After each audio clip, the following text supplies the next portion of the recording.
వందలు చేసుంటారు. వేలు వేలు వేలు వేలు అందుకనే డాక్టరేట్ ఇచ్చారు. డాక్టరేట్ ఇచ్చింది ఎవరు? వాళ్ళ మన అమెరికన్ యూనివర్సిటీ వాళ్ళే కానీ 3 times ఇచ్చారు. ఆ, ఈ పాటలని ఏ భాషలో చేశారు శ్రీలేఖ గారు? తెలుగే. అన్ని తెలుగేనా? అయ్యో అన్ని తెలుగే, అన్ని తెలుగే. అన్ని తెలుగే. మీరు ఏ క్రిస్టియన్ ఆల్బమ్ క్యాసెట్ తీసుకుని అందులో నా పేరు ఖచ్చితంగా ఉండాలి. అండ్ ప్రతి చర్చ్ ఓపెనింగ్ నా పాటే ఉండాలి. ఆలయంలో ప్రవేశించండి అందరూ అనే పాటతోనే చర్చ్ ఓపెనింగ్ జరుగుతుంది. కానీ అది ఎలా జరిగిందంటారు? అంటే యాదృచ్ఛికమా క్రిస్టియన్ సాంగ్స్ తో మీ అనుబంధం? యాదృచ్ఛికమే. బేసిక్గా నేను నేను నేను ఆ పాట ఆలయంలో పాడక ముందర దిస్ ఇస్ అబౌట్ 95లో పాడాను. అంతకు ముందరే నాన్నగారు దో ఈజ్ అ హిందూ, ఆయన సడన్గా జీసస్ని బిలీవ్ చేయడం మొదలుపెట్టారు. ఓహో. మొదలుపెట్టి ఆయన 3ంటికి జీసస్ నాకు ఈ లిరిక్స్ చెప్తున్నాడు అని చెప్పేసి లిరిక్స్ రాయడం, దానికి నన్ను 3ంటికే లెగ్గొట్టేసి నాతో కంపోజ్ చేయించడం, అలాగ 300 పాటలు కంపోజ్ చేశారు. ఆయన రాయడం, నేను కంపోజ్ చేయడం. రారాజచంద్రుడు, వెలుగురేఖ అనే 2 ఆల్బమ్లు రిలీజ్ చేసాం. క్రిస్టియన్ దీన్ని చరిత్రనే తిరగరాసేసింది. అవును, పాటలు మీరు వినే ఉంటారు, రారాజచంద్రుడు, వెలుగురేఖ. సో అది నాన్నగారు రాసినవి. ఇంకా నేను రికార్డ్ చేయాల్సిన సాంగ్స్ ఇంకా చాలా ఉన్నాయి నాన్నగారివి. మీకు దైవికంగా ఏమైనా ఎక్స్పీరియన్స్ అయ్యా శ్రీలేఖ గారు? బికాజ్ జీసస్ తో నాకు బాగా అనుబంధం. He did a lot of miracles in my life. Can you share a few if you don't mind, if it's not too personal? అంటే భగవత్ స్వరూపం ఎవరైనా, అమ్మవారి కటాక్షం ఉందన్నా, వినాయకుడి మహిమ ఉందన్నా, ఏదైనా పర్టికులర్ గా నేను చెప్పలేనండి. అంటే అది నేను ఫీల్ అవ్వాలి అంతే, చెప్పడానికి పర్టికులర్ గా ఏం లేదు. బట్ లాట్ ఆఫ్ థింగ్స్ నేను ఆయనతో మాట్లాడుతూ ఉంటాను, లైక్ మీతో మాట్లాడినట్టే. సో మాట్లాడి విత్ హిమ్ యు కనెక్ట్. ఏం చెప్తారు? ఇలా జరిగింది, రోజు ఇలా జరిగింది, so I want this. So ఈ రోజున నేను ఏదైనా తెలిసి చేసినా ఏమైనా తప్పులు ఉంటే జస్ట్ ఫర్గివ్ మీ, ఎప్పుడు నాతో ఉండు. సో లేకపోతే నాకు సడన్గా నాకు ఇవాళ తలపోటుగా ఉంది, లేకపోతే నాకు పలానా ప్రాజెక్ట్కి వెళ్ళాలి, తొందరగా తగ్గించమా ప్లీజ్, ఇలా జస్ట్ మనిషితో ఒక డాక్టర్తో ఎలా చెప్తాం అలా కనెక్ట్ అయ్యి మాట్లాడుతుంటాను. Heal respond and you can feel that response. అది నేను చెప్పలేను, బట్ డైలీ పొద్దున్నే పరలోకమందున్న మా తండ్రి ప్రార్థన చేయకుండా నేను బయటకు వెళ్ళను, రాత్రి అది చేయకుండా పడుకోను. So you're almost practising Christian ఇప్పుడు. అలానే నేను రోజు దీపం పెడతాను, గుడికి వెళ్తాను. ఇదే అంటే ఏమంటారు, మనసులో ఎవరి ఇష్టం అంటే జీసస్. లేకపోతే వేల పాటలకి మీరు ఐ గివ్ టెస్టిమనీ.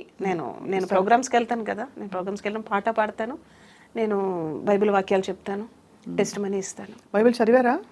బైబిల్ నాన్నగారు చదివి చెప్పేవారు, నేను ప్రత్యక్షంగా చదవలేదు. ఆ వర్డ్స్ కొన్ని గుర్తున్నాయి. అంటే నాకు ఒకప్పుడు నాకు చాలా అంటే హెల్త్ ఇష్యూ బాగా ఉండేది, చాలా సివియర్ అయిపోయింది. So he only saved, no doctors saved, he only saved.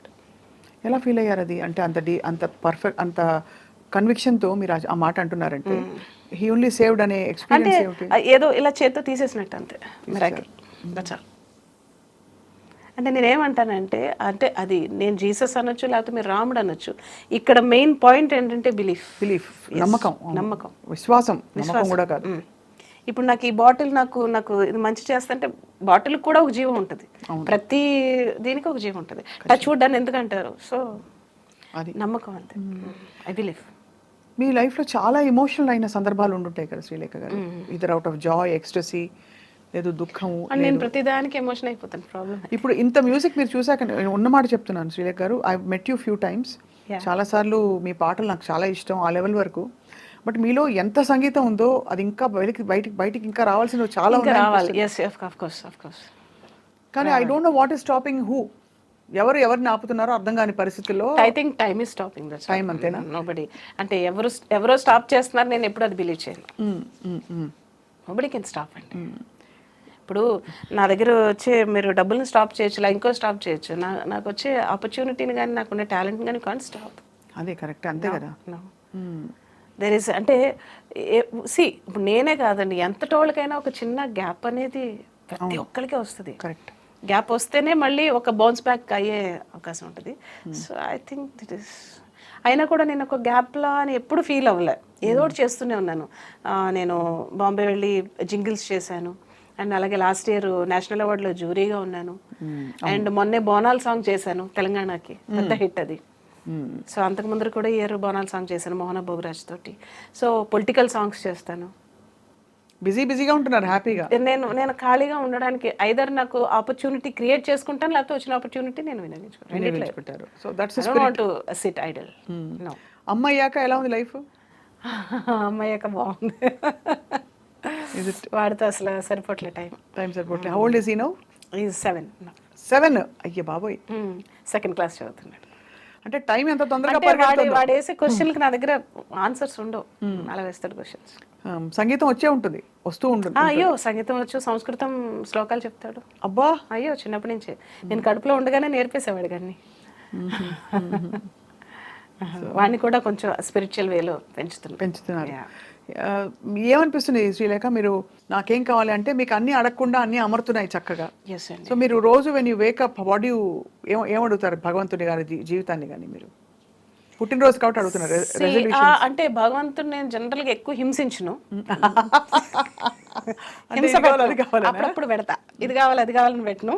ఎప్పుడైనా పర్టికులర్ గా కావాలన్నప్పుడు పెడతా నేను. So generally what I say is, C God is like our father and mother.